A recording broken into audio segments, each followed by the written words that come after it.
देखो, हम पढ़ेंगे राजस्थान के जातीय व जनजातीय लोक नृत्य। कौन से? राजस्थान के जातीय व जनजातीय लोक नृत्य। सर, हमने कौन कौन सी लोक नृत्य पढ़ लिए? देखो, व्यावसायिक लोक नृत्य पढ़ लिए, धार्मिक लोक नृत्य पढ़ लिए। अब हम तीसरे नंबर के जातीय व जनजातीय लोक नृत्य पढ़ेंगे। कौन कौन से? जातीय व जनजातीय। ठीक है, देखो, जातीय व जनजातीय लोक नृत्य भी होते हैं जो जनजाति के द्वारा किए जाते हैं। तो जातीय व जनजातीय लोक नृत्य में सबसे पहले जो नृत्य पढ़ेंगे वह कथोड़ी जनजाति के लोक नृत्य। कौन सी जनजाति के? कथोड़ी जनजाति, कथोड़ी जनजाति के लोक नृत्य। ठीक है, देखो, सबसे पहले ये देखो कि जो कथोड़ी जनजाति है ये मूलतः है कहाँ की? सर, कहाँ की है ये? तो मूलतः महाराष्ट्र की। कहाँ की है? महाराष्ट्र की। कथोड़ी जनजाति मूलतः महाराष्ट्र की है, लेकिन राजस्थान में सर्वाधिक निवास कहाँ करती है? कथोड़ी जनजाति राजस्थान में सर्वाधिक निवास कोटड़ा और जाडौल, कोटड़ा व जाडौल वाले क्षेत्र में। और कहाँ पड़ता है? उदयपुर में। उदयपुर में। थोड़ो थोड़ो भाई कोट, कोट लिया कोट। कोट क्यों ला रहे हो भाई? क्योंकि जाड़ लग रहा है। कोट ला कोट, क्यों? जाड़ लग रहा है। कैसो? थोड़ो थोड़ो। और थोड़ो थोड़ो कब? सुबह। सुबह मतलब उदय। उदय होते समय क्या लगता है? जाड़ो। जाड़ो लगता नहीं लगता है? बोलो। ठीक है, क्या लगता है? जाड़ो।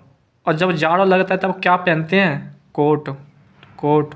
और सुबह ही सुबह यहाँ उदय होते समय जाड़ो कैसा लगता है? थोड़ा थोड़ा, थोड़ा थोड़ा। तो थोड़ोते कथोड़ी जनजाति, कथोड़ी जनजाति, कथोड़ी जनजाति। खांडानी कोटते कोटला, कोटलाते कोटड़ा, जाड़ोते जाडौल, उदयते उदयपुर। कथोड़ी जनजाति राजस्थान में सर्वाधिक निवास कोटड़ा व जाडौल वाले क्षेत्र में निवास करती है। और कोटड़ा व जाडौल कहाँ पड़ता है? उदयपुर में। उदयपुर में। समझ रहे मेरी बात? कथोड़ी जनजाति मूलतः महाराष्ट्र की है, राजस्थान में निवास कोटड़ा व जाडौल वाले क्षेत्र में करती है, जो कि कोटड़ा व जाडौल उदयपुर में। सर, राजस्थान में कथोड़ी जनजाति की कुल जनसंख्या कितनी है? तो आप कहोगे 4,833, 4833। राजस्थान में कथोड़ी जनजाति की कुल जनसंख्या कितनी है? तो 4,833, 4,833, 4833। सर, हमें ये बताइए, जो कथोड़ी जनजाति है इसका प्रमुख कार्य कौन सा है? मतलब इनका जो प्रमुख काम होता है, प्रमुख जो कार्य होता है, ये क्या करते हैं ये कथोड़ी जनजाति के लोग जो उनसे अपना व्यवसाय चलाते हैं? तो सर, ये एक वृक्ष होता है, वृक्ष का नाम है खेर। एक खेर के वृक्ष से कत्था तैयार करते हैं। क्या तैयार करते हैं? कत्था। समझ में आया कि नहीं आया? जो कथोड़ी जनजाति है, कथोड़ी जनजातियों के लोगों का जो प्रमुख कार्य है, जो मुख्य कार्य है, जिनसे अपना क्या चलता है? परिवार, व्यवसाय, जो मुख्य व्यवसाय उनका क्या है? खेर के वृक्ष से कत्था तैयार करना। कत्था। समझ रहे हो मेरी बात? कत्था तैयार करना। कथोड़ी जनजाति का मूल स्थान कहाँ नहीं है? महाराष्ट्र। मूलतः है कहाँ की? महाराष्ट्र की। राजस्थान में सर्वाधिक निवास कहाँ करती है? कोटड़ा व जाडौल वाले क्षेत्र में। कोटड़ा और जाडौल कहाँ पड़ता है? उदयपुर में। कुल जनसंख्या 4,833, 4833। इनका प्रमुख काम खेर के वृक्ष से कत्था तैयार करना। समझ में आया? बोलो आगे। देखो, देखो, एक शब्द है फड़का। सर, ये फड़का क्या होता है? फड़का, फड़का उसे कहते हैं जो कथोड़ी जनजाति की जो महिलाएं होती हैं। क्या मैं क्या बोल रहा हूँ, मेरी सुनो। जो कथोड़ी जनजाति की जो महिलाएं होती हैं, क्या वे अपने मराठी अंदाज में लाल रंग की जो साड़ी पहनती हैं। कथोड़ी जनजाति की जो मराठी अंदाज में क्या पहनती हैं, लाल रंग की साड़ी। उस लाल रंग की साड़ी को ही क्या कहते हैं, फड़का कहते हैं, फड़का, फड़का, फड़का। समझ रहे हैं मेरी बात? दोबारा सुनो, मैं यूँ कहना चाह रहा हूँ, जो कथोड़ी जनजाति की जो महिलाएं होती हैं, कौन सी, कथोड़ी जनजाति की महिलाएं, कथोड़ी जनजाति की महिलाएं मराठी अंदाज में, कौन से अंदाज में, मराठी अंदाज में, ठीक है, बांधी गई लाल रंग की साड़ी या पहनी गई जो लाल रंग की साड़ी, उसी को क्या कहते हैं, फड़का कहते हैं, फड़का। क्या कहते हैं, फड़का। समझ रहे हो मेरी बात? और देखो, कथोड़ी जनजाति के जो पुरुष या महिलाओं द्वारा कौन कौन से नृत्य किए जाते हैं, देखो, एक तो है होली, होली, होली। अब मुझे एक बात बताओ, होली कौन सा शब्द है, स्त्रीलिंग है कि पुल्लिंग है? सर, होली आती है कि होली आता है? होली आती है तो महिला, स्त्रीलिंग है तो होली महिलाओं के द्वारा किया जाता है, महिलाओं के द्वारा। कब किया जाता है, होली के अवसर पर, पिरामिड बनाकर, पिरामिड बनाकर। कथोड़ी जनजाति की महिलाओं द्वारा होली नृत्य किया जाता है। कौन सा नृत्य, होली नृत्य। होली नृत्य कब किया जाता है, होली के अवसर पर। होली के अवसर पर क्या बना करके, पिरामिड बना करके, पिरामिड बना करके। समझ में आ रही है कि ना आ रही? होली नृत्य। दूसरा मावलिया नृत्य, कौन सा लिया, का लिया, मावलिया, मावलिया नृत्य। कथोड़ी जनजाति के पुरुषों द्वारा, ये महिलाओं द्वारा, ये पुरुषों द्वारा। किनके द्वारा, पुरुषों के द्वारा। मावलिया नृत्य पुरुषों द्वारा। कब किया जाता है, नवरात्रों में, नवरात्रों में। कौन कौन से वाद्य यंत्रों का प्रयोग किया जाता है, ढोलक और बांसुरी। समझ रहे हो मेरी बात? मावलिया नृत्य पुरुषों के द्वारा किया जाता है। किनके द्वारा, पुरुषों के द्वारा। कब किया जाता है, नवरात्रों में। कौन कौन से वाद्य यंत्र, ढोलक और बांसुरी। ओ बांसुरिया, गाना ना, बांसुरिया, ठीक है, बांसुरिया, ढोलक और बांसुरी। मावलिया नृत्य करते समय ढोलक और बांसुरी वाद्य यंत्र का प्रयोग किया जाता है। समझ में आया क्या? और देखो दोबारा, हम क्या पढ़ रहे हैं, जातीय व जनजातीय लोक नृत्य। सबसे पहले कौन सी जनजाति के लोक नृत्य, कथोड़ी जनजाति के लोक नृत्य। कथोड़ी जनजाति मूलतः कहाँ की है, महाराष्ट्र की। कहाँ की है, महाराष्ट्र की। लेकिन सर्वाधिक निवास कहाँ करती है, कोटड़ा व झाड़ोल वाले क्षेत्र में। कहाँ करती है, कोटड़ा व झाड़ोल वाले क्षेत्र में। कोटड़ा और झाड़ोल कहाँ पड़ता है, उदयपुर में। कहाँ पड़ता है, उदयपुर में। कथोड़ी जनजाति की राजस्थान में कुल जनसंख्या कितनी है, 4833, 4833। कथोड़ी जनजाति के लोगों का प्रमुख कार्य कौन सा है, खेर के वृक्ष से कत्था तैयार करना। क्या तैयार करना, कत्था। किसके वृक्ष से, खेर के वृक्ष से। फड़का क्या है, फड़का कहती हैं जो कथोड़ी जनजाति की महिलाओं द्वारा मराठी अंदाज में पहनी गई लाल रंग की साड़ी। कैसे रंग की, लाल रंग की। कौन से अंदाज में, मराठी अंदाज में। ये मराठी अंदाज में पहनती हैं लाल रंग की साड़ी। कौन, कथोड़ी महिलाएं, उसी कहते हैं फड़का। सर, कथोड़ी जनजाति कौन कौन से नृत्य हैं, एक तो है होली और एक है मावलिया। होली नृत्य और मावलिया नृत्य। होली नृत्य महिलाओं के द्वारा किया जाता है और मावलिया नृत्य पुरुषों के द्वारा किया जाता है। होली नृत्य होली के अवसर पर पिरामिड बनाकर, क्या बनाकर, पिरामिड बनाकर। और मावलिया नृत्य नवरात्रों में किया जाता है। कौन कौन से वाद्य यंत्रों का प्रयोग है, ढोलक और बांसुरी। कुछ नहीं रखना है, बस याद रख लेना, होली नृत्य महिलाओं द्वारा होली के अवसर पर पिरामिड बनाकर। मावलिया नृत्य पुरुषों द्वारा नवरात्रों में वाद्य यंत्र ढोलक बांसुरी, बस ढोलक बांसुरी नवरात्रों में किया जाता है। ठीक है, अगला देखो, अगला पढ़ेंगे हम कंजर जनजाति के लोक नृत्य। कौन सी जनजाति के, कंजर जनजाति, कंजर जनजाति। कंजर जनजाति के लोक नृत्य देखो, पहले ये देखो, कंजर जनजाति सर्वाधिक निवास कहाँ करती है, तो कोटा और बूंदी वाले क्षेत्र में। काते कंजर और काते कोटा, तो कोटा बूंदी। समझ रहे हो मेरी बात। कंजर जनजाति सबसे ज़्यादा सर्वाधिक निवास कहाँ करती है, तो काते कंजर काते कोटा, कोटा और बूंदी, कोटा और बूंदी।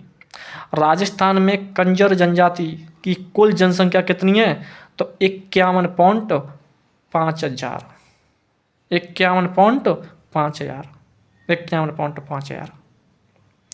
कंजर जनजाति की कुल देवी कौन सी है, तो जोगड़िया माता, जोगड़िया, कौन सी माता, जोगड़िया माता। और जोगड़िया माता का मंदिर कहाँ पर है, भीलवाड़ा में। कहाँ पर है, भीलवाड़ा में। समझ रहे हो मेरी बात। कंजर जनजाति की कुल देवी जोगड़िया माता, जोगड़िया माता का मंदिर भीलवाड़ा। और कंजर जनजाति की आराध्य देवी कौन सी है, आराध्य, तो आराध्य देवी है चौथ माता, जो मैंने बताया था। आराध्य देवी चौथ माता। चौथ माता का मंदिर कहाँ पड़ता है, चौथ का बरवाड़ा। सर चौथ का बरवाड़ा कहाँ पर है, सवाई माधोपुर में। कहाँ पर है, सवाई माधोपुर। कंजर जनजाति के लोक नृत्य पढ़ रहे हैं। कंजर जनजाति राजस्थान में सर्वाधिक निवास कोटा बूंदी, कोटा बूंदी। राजस्थान में कुल जनसंख्या 51.5 हजार। कुल देवी जोगड़िया माता, कौन सी माता, जोगड़िया माता। मंदिर भीलवाड़ा, मंदिर भीलवाड़ा। कंजर जनजाति की आराध्य देवी कौन सी है, चौथ माता। चौथ माता आराध्य देवी है, जोगड़िया माता कुल देवी है। चौथ माता का मंदिर चौथ का बरवाड़ा, और चौथ का बरवाड़ा कहाँ पर है, सवाई माधोपुर। बोलो समझ में आया कि नहीं आया, आगे देखो।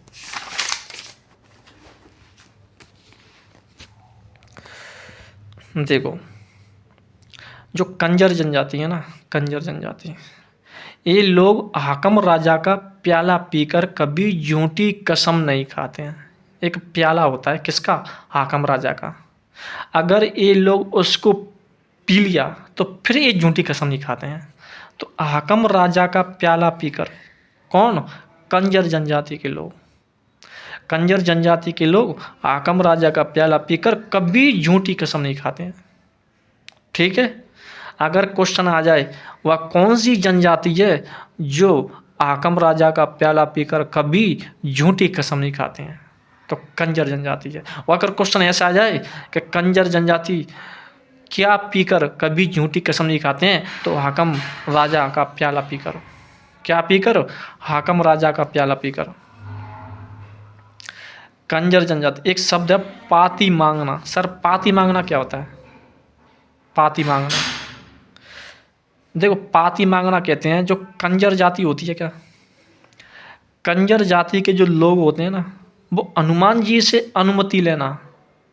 मैं यूँ कहना चाह रहा हूँ जो कंजर जनजाति के जो लोग होते हैं और जो कोई भी काम करें जी, कोई भी काम, कौन, कंजर जनजाति के लोग।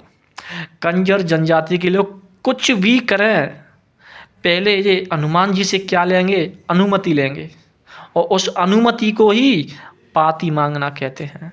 उस अनुमति को ही क्या कहते हैं, हनुमान जी से जो अनुमति लेना पाती मांगना कहते हैं। कंजर जनजाति के लोग हनुमान जी से अनुमति लेते हैं, उसको पाती मांगना कहते हैं। समझ रहे हो मेरी बात।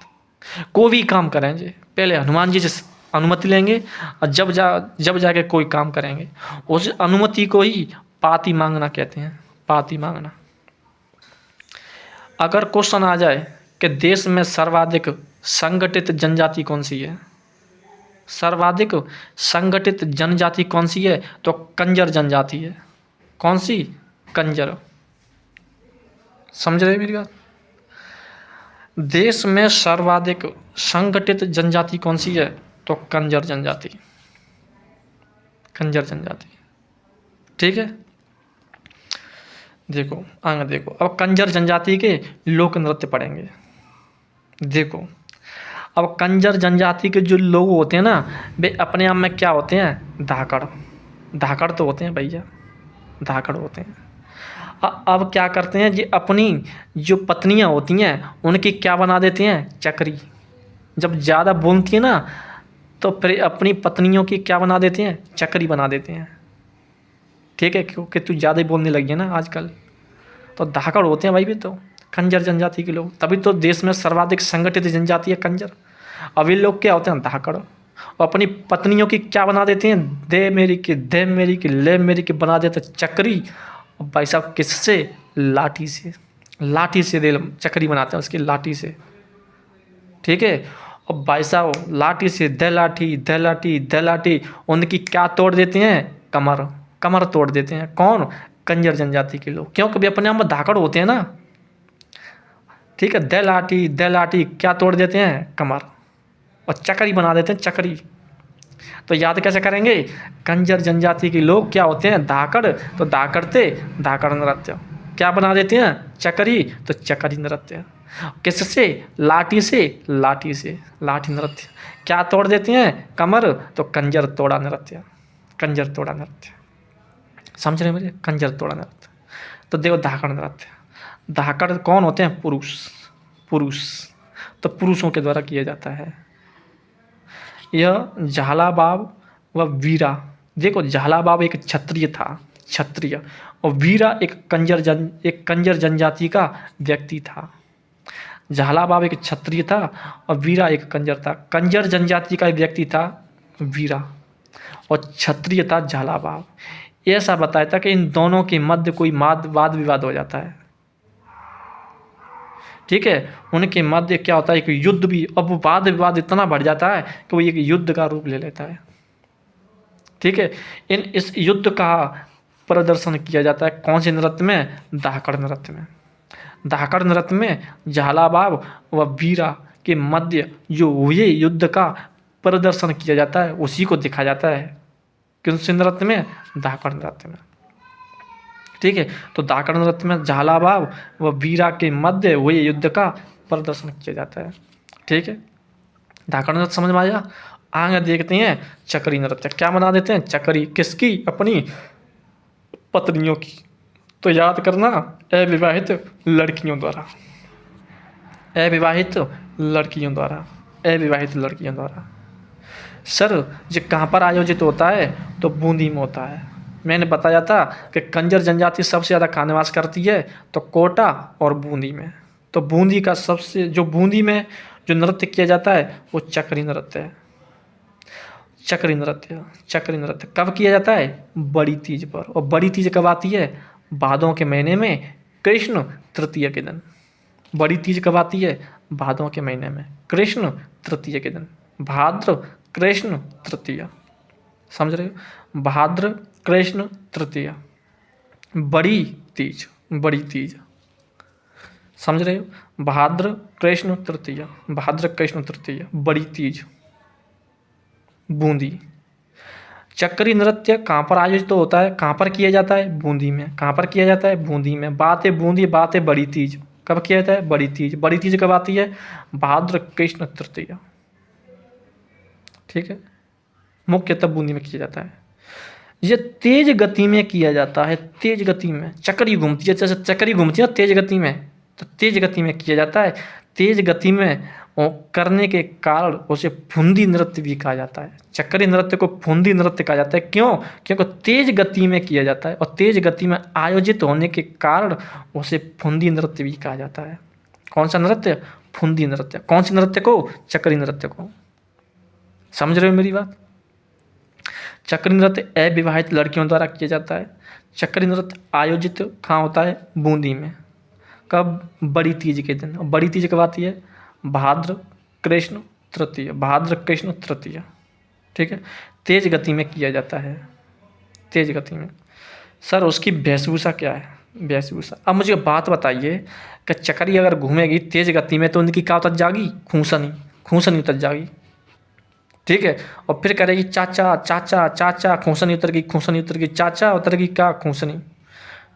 तो वेशभूषा खूंसनी। और लेकिन लोकप्रिय बनाया किसने, तो चाचा, तो चाचा थे राशिद खां चाँच चोड़ने, राशिद खां चाँच चोड़ने। और तुम चक्री मतलब तेज गति में घूमेंगी तो खूंसनी तो उतरेगी। जब खूंसनी उतरेगी तो फिर कहेंगी चाचा चाचा चाचा चाचा, और चाचा क्या करेगा मैं। तो वेशभूषा खूंसनी लोकप्रिय बनाने का श्रेय और राशिद खां चाचोड़, राशिद खां चाचोड़, राशिद खां चाचोड़। खूंसनी को सरारा भी कहते हैं, सरारा। खूंसनी को सरारा के नाम से भी जाना जाता है। वेशभूषा पढ़ाऊंगा मैं, जब बताऊंगा, ठीक है। इस चक्करी नृत्य कौन कौन कलाकार हैं? तो शांता, फुलवा और फिल्मा। शांता, फुलवा, फिल्मा। शांता, फुलवा, फिल्मा। फुलवा, फिल्मा, ठीक है। कौन कौन से हैं चक्करी नृत्य के जो नृत्यकार हैं, जो कलाकार हैं? तो शांता, फुल, फुल, बिल्कुल फुल का फिल्म, फुल फिल्म। शांति तरीके से फिल्म देखो, फुल। शांति तरीके से फिल्म देखो, फुल। तो शांति तरीके से फिल्म कैसे देखोगे? शांति तरीके से। और फिर क्या देखेंगे? फुल। तो शांति ते शांता, फिल्म ते फिल्मा और फुल ते फुलवा। ये क्या है जी? क्या है जी? चक्करी नृत्य के नृत्यकार है, चक्करी नृत्य के। समझ रहे हो मेरी बात? चक्करी नृत्य के नृत्यकार हैं। दोबारा देखो, चक्करी नृत्य। चक्करी नृत्य अविवाहित लड़कियों द्वारा किया जाता है, अविवाहित लड़कियों द्वारा। उसे हम फुंदी नृत्य कहते हैं। फुंदी नृत्य क्यों कहा जाता है? क्योंकि तेज गति में आयोजित होने के कारण उसे फुंदी नृत्य कहा जाता है। सर आयोजित कहाँ होता है? बूंदी में। कहाँ होता है? बूंदी में, बड़ी तीज के दिन। और बड़ी तीज कब आती है? भाद्र कृष्ण तृतीया। समझ रहे हो? तेज गति में किया जाता है। वेशभूषा खूसनी, खूसनी सरारा। लोकप्रिय किसने बनाया? राशिद खां चाचौड़ ने, राशिद खां चाचौड़ ने, राशिद खां चाचौड़ ने। सर कलाकार कौन है? शांता, फुलवा और फिल्मा। शांता, फुलवा, फिल्मा। अब देखेंगे, अब मैंने क्या कहा था, कंजर जनजाति के लोग क्या होते हैं? धाकड़। अपनी महिलाओं की क्या बना देते हैं? चक्री। और किससे? लाठी से। तो लाठी नृत्य, लाठी नृत्य देखो। लाठी नृत्य किन के द्वारा? पुरुषों के द्वारा। पुरुष तो बनाएंगे। लाठी कौन है? लाठी कौन पकड़ेंगे? पुरुष तो पकड़ेंगे, तो पुरुषों द्वारा, ठीक है। कंजर व भील लोगों के द्वारा। लेकिन अगर दोनों आ जाए ऑप्शन में तो कंजर ही करना है तुम्हें, ठीक है। अगर कंजर ना हो तब भील करना है। लाठी नृत्य कंजर लोगों के द्वारा किया जाता है। अगर कंजर ना हो तब भील करना है।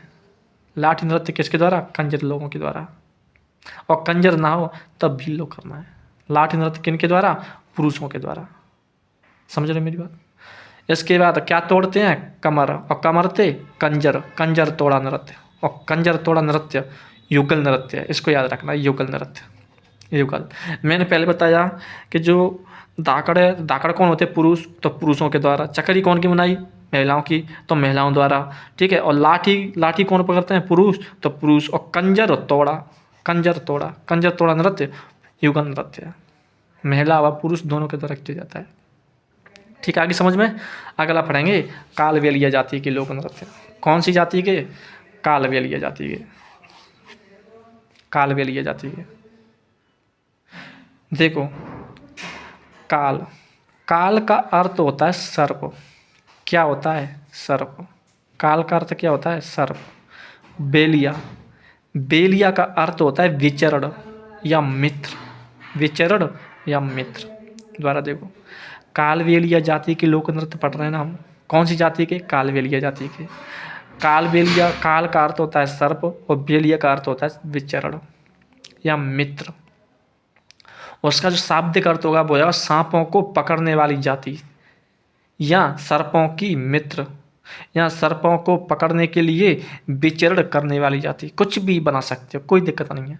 या तो सर्पों की मित्र कौन होते हैं? कालबेलिया। कालबेलिया को सर्पों का मित्र भी कहते हैं, तो कालबेलिया जाति। सर्पों का मित्र किसे कहते हैं? कालबेलिया जाति को।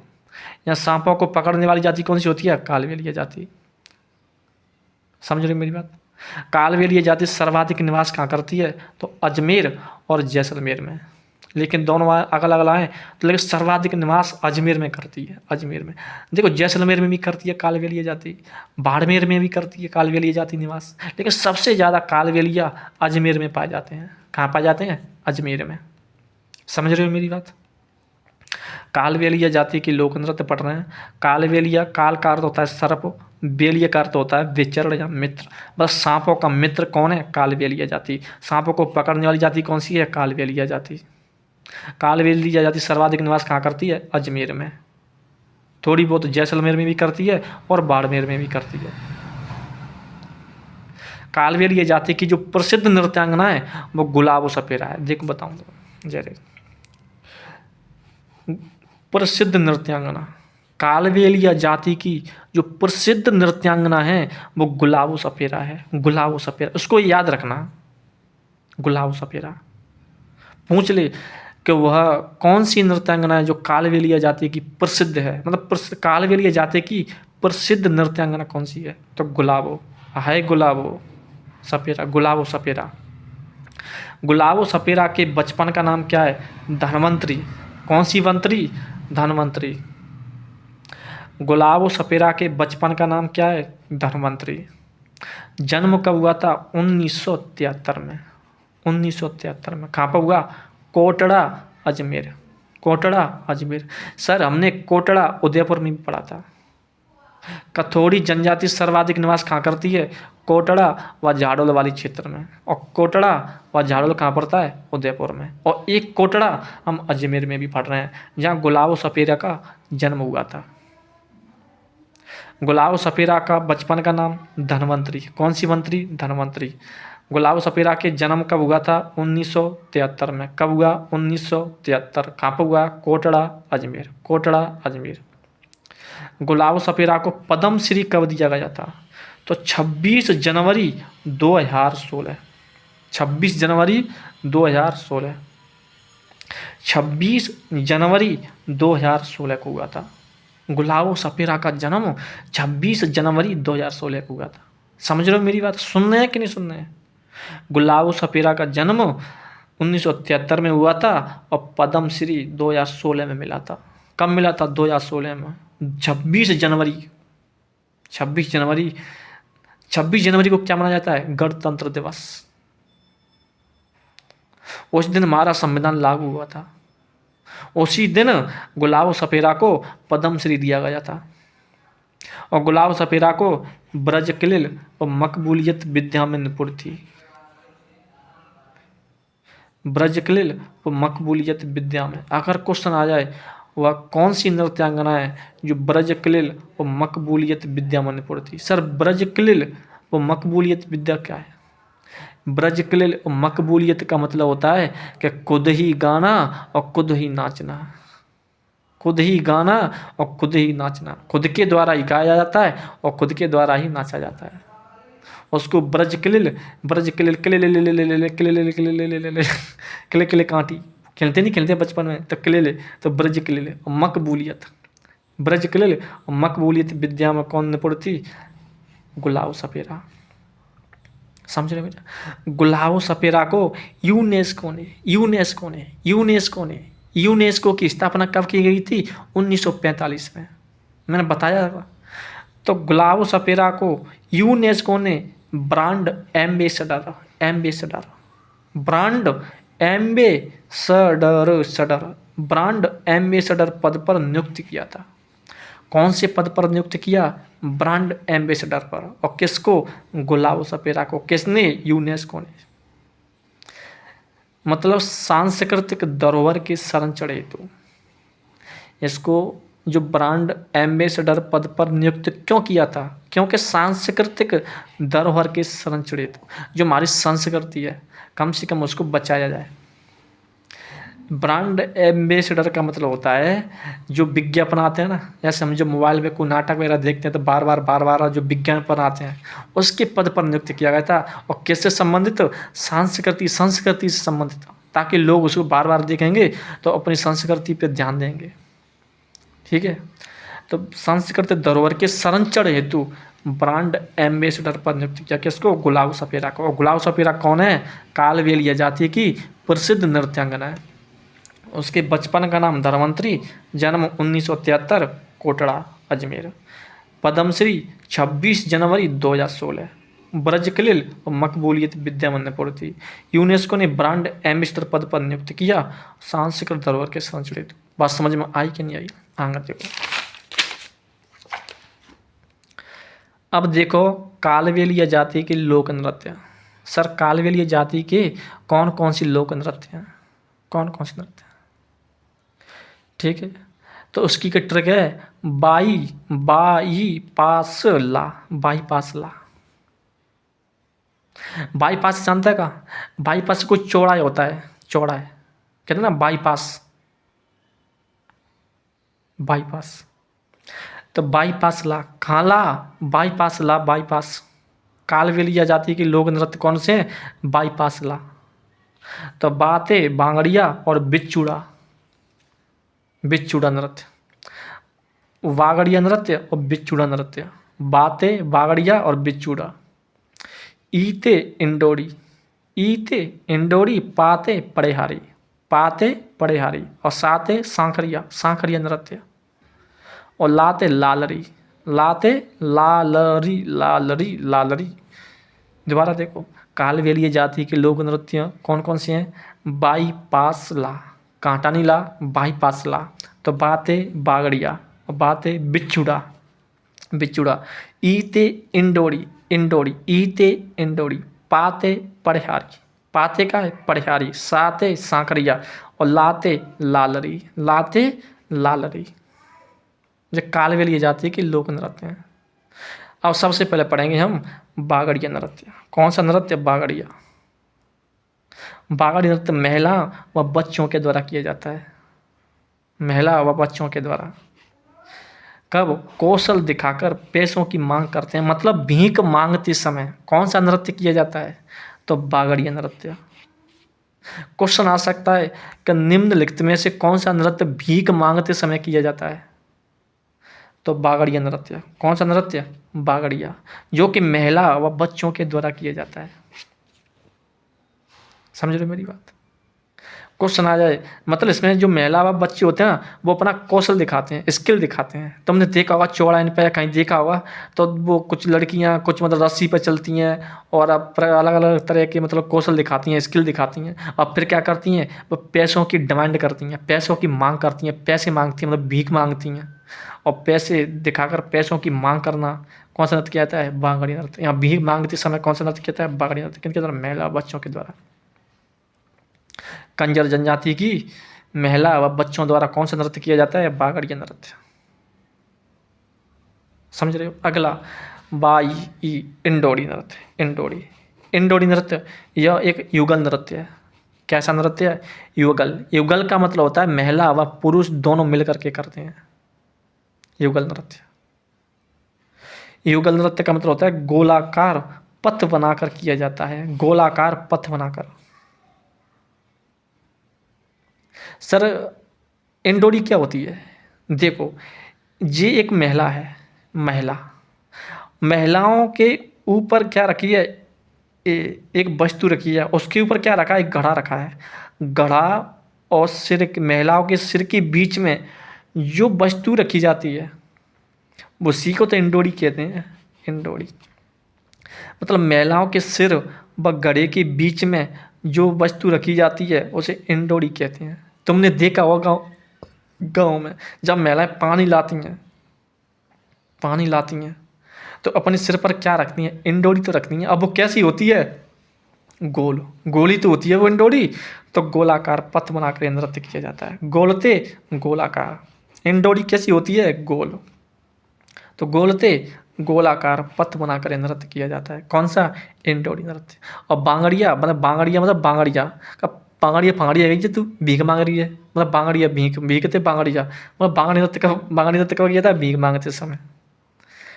ठीक है, पर महिलाओं को बच्चों को हर को दे देगा लेकिन आदमी को ना दे सका तो भीख कैसे कहेंगे? संडा पर रहो, संडा, काम धंधो ना कर सका तो भीख मांगा डुल्लो है। ठीक है, तो भाई साहब लेकिन महिला व बच्चों को दे देगा तो महिला व बच्चों के द्वारा किया जाता है कौन सा नृत्य? बागड़िया नृत्य। समझ रहे हो मेरी बात? इंडोरी नृत्य समझ में आ गया? अगला देखो, पड़ेहारी नृत्य। सर पड़ेहारी नृत्य कब किया जाता है? पड़ेहारी नृत्य युगल नृत्य है। कैसा है? युगल। युगल कहते हैं महिला व पुरुष दोनों मिलकर के करते हैं पड़ेहारी नृत्य। पड़ेहारी नृत्य महिला व पुरुष दोनों मिलकर करते हैं, उसे युगल नृत्य कहते हैं। और पड़ेहारी नृत्य दोनों के द्वारा किया जाता है। सर पड़ेहारी नृत्य कब किया जाता है? जो पड़ेहारिन होती है ना, पड़ेहारिन स्त्री, वो सिर पर 5-7 मटके रख करके नृत्य करती है। पड़ेहारिन जो स्त्री होती है वो सिर पर कितने मटके रखती है? 5-7 मटके। 5, 6, 7 जितने भी मटके हों उनको रख करके और कौन सा नृत्य करती है? पणिहारी नृत्य। ठीक है, पणिहारी नृत्य युगल नृत्य है, जो कि पणिहारी स्त्री सिर पर 5-7 मटके रख कर नृत्य करती है। समझ में आया? अगला देखो सांकरिया नृत्य। सांकरिया नृत्य कैसा है? युगल नृत्य। युगल देखो, सात सांकरिया और सात सपेरा व सपेरिन की प्रेम कथा पर आधारित है। सपेरा व सपेरिन की प्रेम कथा पर जो नृत्य किया जाता है वो सांकरिया नृत्य है। निम्नलिखित में से वह कौन सा नृत्य है जो सपेरा व सपेरिन की प्रेम कथा पर आधारित है? तो सांकरिया नृत्य। कौन सा? सांकरिया। उसकी एक कहानी है, सुनाओ। देखो, एक सपेरा था। कौन था? सपेरा। और एक सपेरा किसी सपेरिन से क्या करता था? मतलब एक सपेरा को एक सपेरिन दिख जाती है। कौन दिख जाती है? सपेरिन। और ऐसा बताया जाता है वो सपेरा उस सपेरिन को देखते ही मनमोहक हो जाता है। अंदर ही अंदर वो भीतर ही भीतर मन ही मन में क्या करने लगता है? प्रेम करने लगता है। क्या करने लगता है? प्रेम। कौन? सपेरा। किसको देख करके? सपेरिन को देख करके। समझ रहे हो मेरी बात?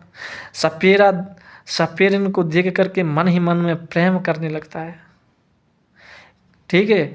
और ऐसा बताया जाता है कि जो सपेरा है उससे मतलब कई दिन हो जाते हैं, 2, 4, 6, 8, 10, 15 दिन हो जाते हैं, लेकिन सपेरा फिर भी वो सपेरिन को नहीं भूल पा रहा है। सपेरिन भी ऐसा बताया था कि अपने आप में एक बहुत सुंदर लड़की थी।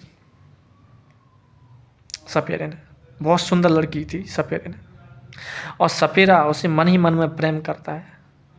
और ऐसा बताया जाता है कि सपेरा फिर क्या करता है कि सपेरा उस सपेरिन के पास जाता है। कहाँ जाता है? पास।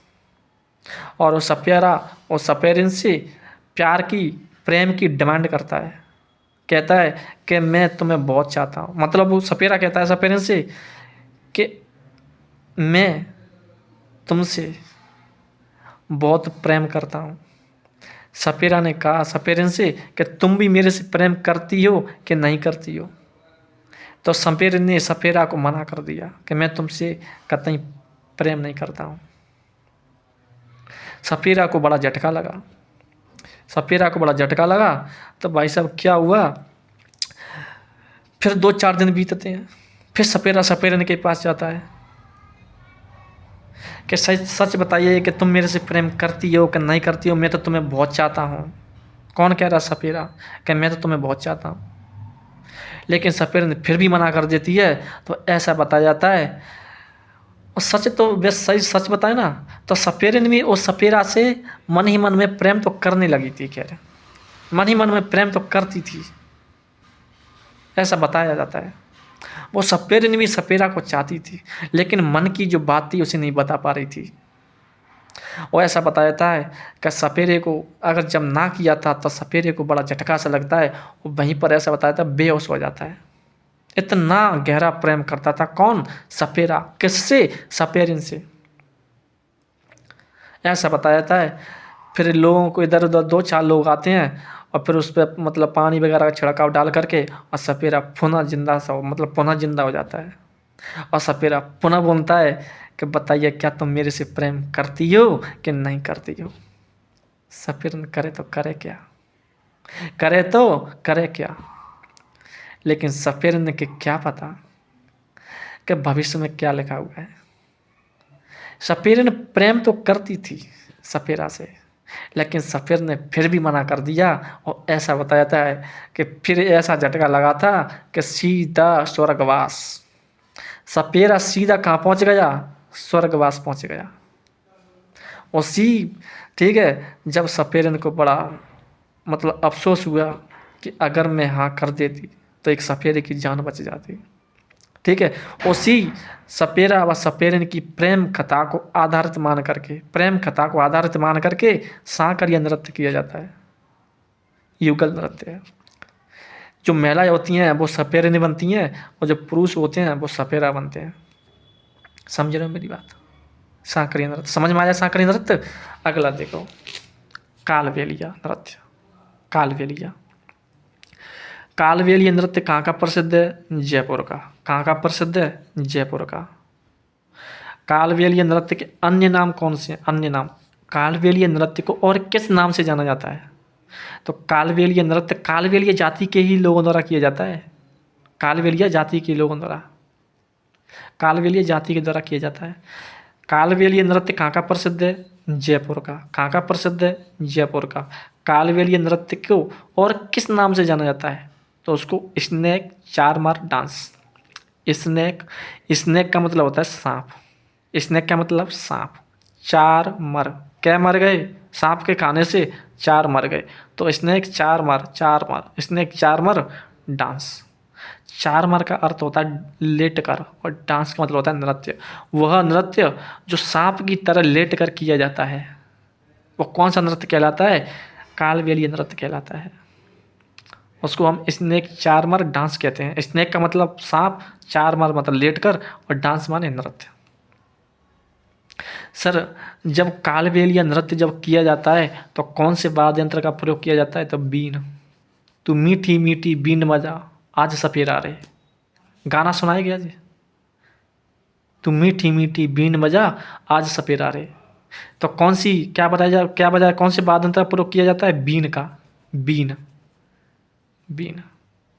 कहाँ का प्रसिद्ध है? जयपुर का। इसको किस नाम से जाना जाता है? Snake चारमर dance. स्नेक का मतलब सांप, चारमर लेटकर, डांस माने नृत्य।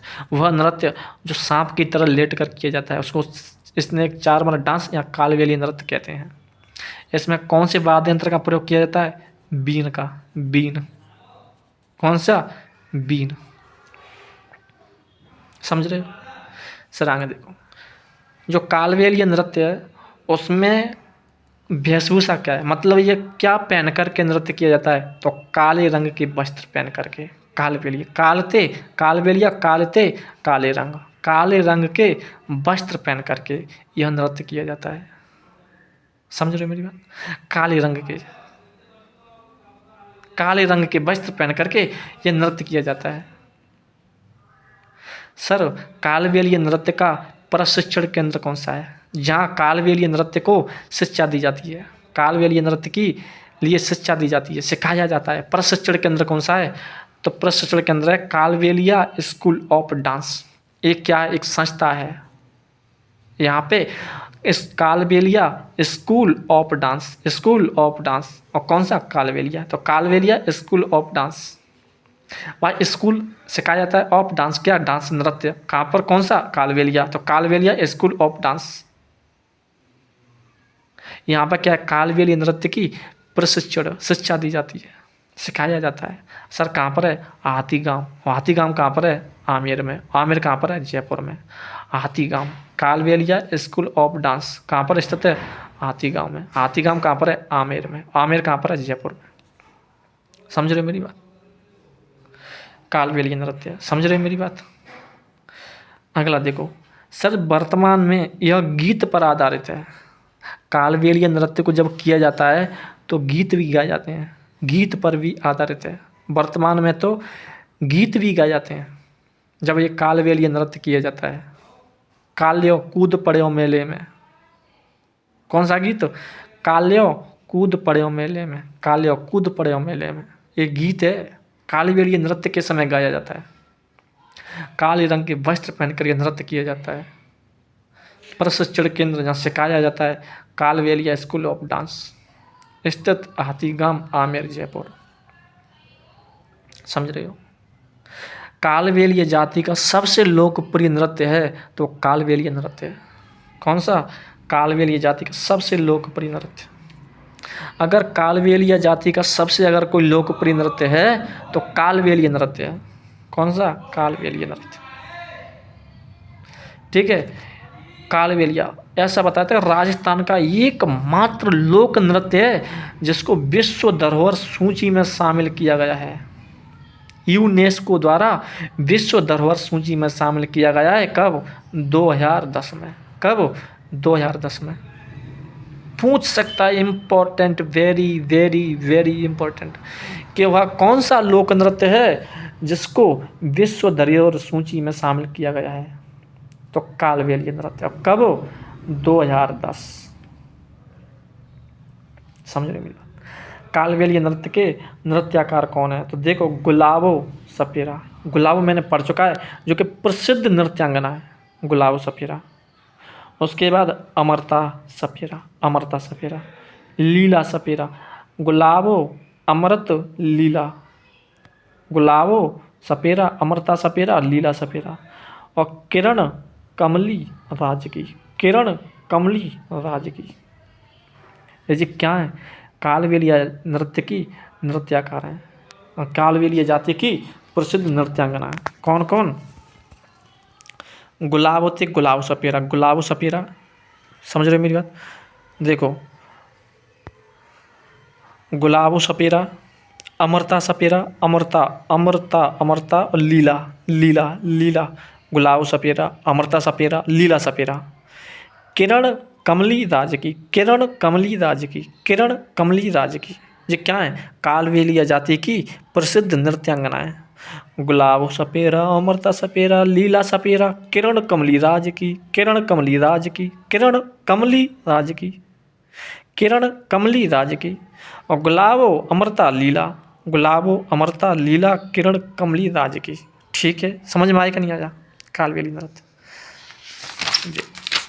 देखो, हमने क्या देखा कि जो यूनेस्को है ना, यूनेस्को, सर देखो यूनेस्को क्या है, सुनो मैं बताता हूँ। यूनेस्को की स्थापना 1945 में की गई थी। यूनेस्को की स्थापना कब की गई? 1945 में। कहाँ पर की गई? पेरिस में। और सर पेरिस कहाँ पे? फ्रांस। पेरिस कहाँ पर है? फ्रांस में। यूनेस्को की स्थापना 1945 में की गई थी। यूनेस्को की स्थापना 1945 में पेरिस में की गई थी। सर यूनेस्को का वो मतलब मुख्यालय कहाँ पर है? तो मुख्यालय भी कहाँ नहीं है?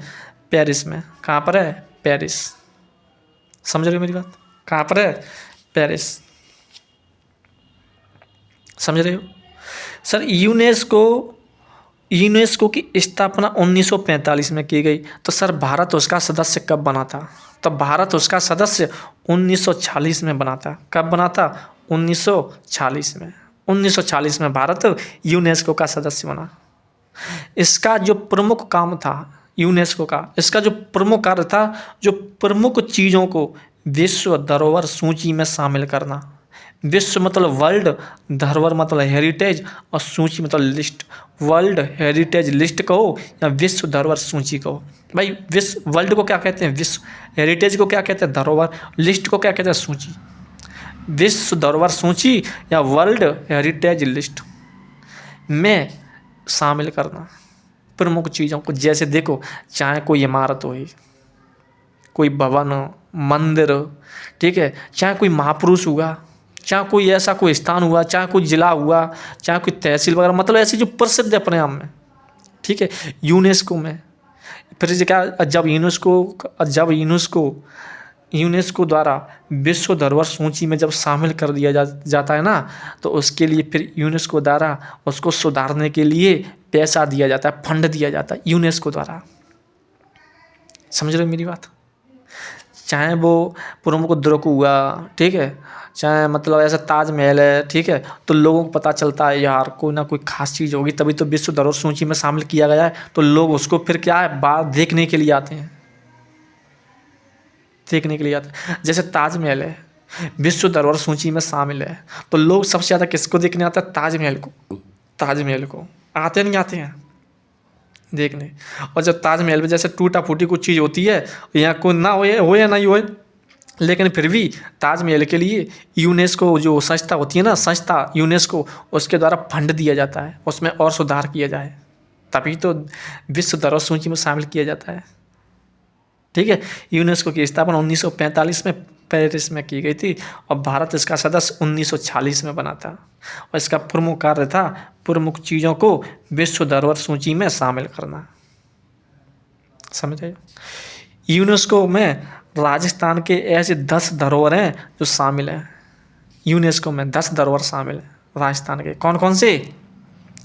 एक तो है केवलादेव गणपति विहार, राजस्थान का पहला जो यूनेस्को में शामिल हुआ था, विश्व धरोहर सूची में शामिल किया गया था, तो केवलादेव गणपति विहार कहाँ पर है? भरतपुर में। भरतपुर में कब किया गया? 1985 में। 1985 में केवलादेव गणपति विहार को विश्व धरोहर सूची में कब शामिल किया गया था? 1985 में। उसके बाद आता है जंतर मंतर। जंतर मंतर, जंतर मंतर कहो या सौर वेधशाला कहो, जंतर मंतर कहो या सौर वेधशाला कहो, कहाँ पर है? जयपुर में। जंतर मंतर या सौर वेधशाला कहाँ पर है? जयपुर में। सर उसे विश्व धरोहर सूची में शामिल कब किया गया? 2010 में। कब किया गया? 2010 में। केवलादेव गणपति विहार को कब? 1985 में। जंतर मंतर कहो या सौर वेधशाला कहो, उसको शामिल कब किया गया? 2010 में। इसके बाद आता है कालबेलिया नृत्य। कालबेलिया नृत्य, और कालबेलिया नृत्य को भी कब शामिल किया गया? 2010 में। और सौर वेधशाला को भी कब किया गया? 2010 में। 2010 में। समझ रहे मेरी बात? फिर आती है 2013। 2013 में राजस्थान के 6 दुर्गों को विश्व धरोहर सूची में शामिल किया गया था। अगर इन 6 दुर्गों को टूट फूट जो भी होती है तो वो मतलब पैसा फंड दिया जाता है, किसके द्वारा? विश्व धरोहर सूची मतलब यूनेस्को संस्था द्वारा। सर जो 2013 में जो 6 दुर्ग शामिल हुए थे वो कौन कौन से हैं? तो सर उनकी एक ट्रिक है, गाजर चीकू आम। गाजर चीकू आम। गाजर चीकू आम। गाते गागरोन दुर्ग, जाते जैसलमेर दुर्ग, राते रणथंभौर दुर्ग, चीते चित्तौड़गढ़ दुर्ग, कूते कुंभलगढ़ दुर्ग, आमते आमेर दुर्ग। इन 6 दुर्गों को विश्व धरोहर सूची में शामिल किया गया था। कब? 2013 में। गाते गागरोन, जाते जैसलमेर, राते रणथंभौर और चीते चित्तौड़गढ़, कूते कुंभलगढ़, आमते आमेर। अब ये हो गए तुम्हारे 9। 10वां कौन सा है? जयपुर का परकोटा। जयपुर का परकोटा। जयपुर का सर परकोटा क्या होता है? देखो एक तुम्हारा क्या है, कोई मंदिर है या कोई दुर्ग है और इस चारों तरफ क्या बना दी जाए? दीवार बना दी जाए। उस दीवार को क्या कहते हैं? परकोटा कहते हैं। परकोटा, जो कि जयपुर का परकोटा कब शामिल किया गया विश्व धरोहर सूची में? 2019 में। कब? 2019 में। जो 6 दुर्ग तो 2013 में शामिल किए गए थे, उसके 6 साल बाद 2010 थे 3 जोड़ो 2013, फिर 3 का 3 दूनी 6, 3 तरह के 9, ठीक है, फिर जब 6 जोड़ो 13 में 6 जोड़ो तो 19, 2019। समझ रहे हो? 2010 में 3 जोड़ी हो 2013, फिर डबल जोड़ दो 2013 में 2006, 2019 भाई 2013 में 6 जोड़ो तो 19 से जाके 2019। यहाँ से आएंगे तो 3 करो, जब यहाँ से आएंगे फिर 6 करो, पहला 6 के 6, 3 दूनी 6 तो 6 और 10 थे 13, 13 थे 19। 2019 में जयपुर का परकोटा शामिल किया गया था। सर जयपुर को भारत का पेरिस भी कहते हैं। भारत का पेरिस किसे कहते हैं? जयपुर को। सर राजस्थान का पेरिस कैसे कहते हैं? जब भारत का पेरिस जयपुर को कहते हैं, राजस्थान का अलग है कहीं? तो राजस्थान का पेरिस भी किसे कहते हैं? जयपुर को। उसे गुलाबी शहर के नाम से भी जाना जाता है। किसके नाम से? गुलाबी शहर के नाम से। किसको? जयपुर को। बात समझ में आ रही है कि नहीं आ रही है? पहले मुझे ये बताइए, बताइए मुझे समझ में आ रही है कि नहीं आ रही है, ये बोलो। अब पढ़ेंगे हम डामोर जनजाति के लोक नृत्य, वो पढ़ेंगे हम अगली क्लास में। क्या पढ़ेंगे? अगली क्लास में।